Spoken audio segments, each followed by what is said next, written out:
በአሁኑ ሰዓት አህባሽ ስትፈላሰፍ ያለው ምንድነው? ፍልስፍና ውስጥ ገብታ ነው። ነብዩ የተናገሩት ነገር ኑሮ አይደለም።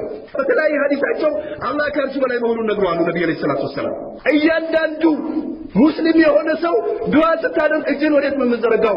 ወደ ላይ ነው ይላል። ይህ አላህ ላይ መሆኑን ያመለክታል።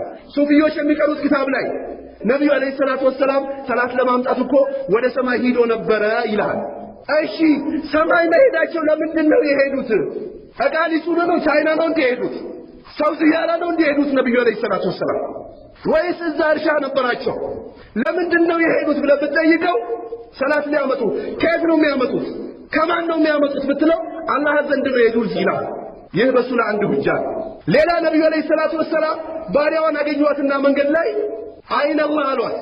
ዛሬ ትላልቅ ጥምጣም የሚያደርጉ ሰዎች ወይንም ደግሞ ስለ አቂዳ ስለ መንሀጅ ሰለፍ የማያውቁ ሰዎች እንዲህ አይነት ሐዲስ ስትነግራቸው ቂያመት ደረሰ አላህ የት ነው ብሎ ይጠይቃል ይላል። ነብዩ ሰለላሁ ዐለይሂ ወሰለም ለባሪያዋ አላህ የት ነው አሏት። ፊሰማ አለች፣ ሰማይ ነው። እኔ ማን ነኝ አሏት። የአላህ መልእክተኛ አለቻቸው። ኢነሃ ሙእሚና፣ እቺ ሙእሚን ነች፣ ከባሪያነት ነፃ አውጣት አሉ ነብዩ ሰለላሁ ዐለይሂ ወሰለም። በሌላ ሐዲሳቸው አላህ ሱብሓነሁ ወተዓላ ከሌሊቱ 1/3 ሲቀር ወደ ሰማይ ዱንያ ይወርዳል አሉ ነብዩ ሰለላሁ ዐለይሂ ወሰለም። ማን ነው እስኪ ወንጀሌን ማረኝ ብሎ የሚጠይቀኝ የምምረው? ማን ነው ከችግሬ ነፃ አውጣኝ ብሎ የሚጠይቀኝ ነፃ የማወጣው? ማን ነው ጀነትን ስጠኝ ብሎ የሚጠይቀኝ የምሰጠው? ማን ነው ከጀሃነም ነፃ አውጣኝ ብሎ የሚጠይቀኝ የማወጣው ብሎ አላህ ይጠይቃል አሉ ነብዩ ሰለላሁ ዐለይሂ ወሰለም። አሉል ከላም ሆነ አያስፈልግም። ነብዩ ሰለላሁ ዐለይሂ ወሰለም ይወርዳል አሉ፣ ይወርዳል። እንዴት ነው የሚወርደው? ወዴት ነው ምናምን አይመለከትም።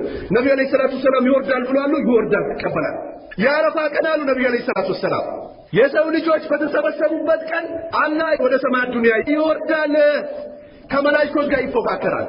አያችሁ ባሪያዎቼ የኔን ማርታ ፈልጎ አንድ ሜዳ ላይ ተሰብስበዋል ብሎ ለኔ እጅግር በመስጠታቸው ወንጀላቸው ምሬያቸዋለሁ ይላል አሉ ነብዩ ሰለላሁ ዐለይሂ ወሰለም። ፈላስፋዎች ሱፊ የሱፊ ተከታዮች ወአሽባሁ እነሱን የመሰሉ ሰዎች ታዊል ያደርጉልሃል። አይ አላህ ይወርዳል ያሉት እኮ ነብዩ ሰለላሁ ዐለይሂ ወሰለም ረህመቱን ማለታቸው ነው ይላል። ውሸታ አንተን የመሰሉ እንዳንተ መንገድ የጠፋቸው ሰዎች ሲያጭበረብሩበት የነበረ ቃል እንጂ ነብዩ ሰለላሁ ዐለይሂ ወሰለም አላሉም እንደዚህ። እንዲሁም ደግሞ አላህ ቁርአን ላይ الرحمن على العرش استوى ያንተ ጌታ እኮ ከአርሽ በላይ ሆነ የሚለው ቁርአን استوى ብሎ ይፈስረናል።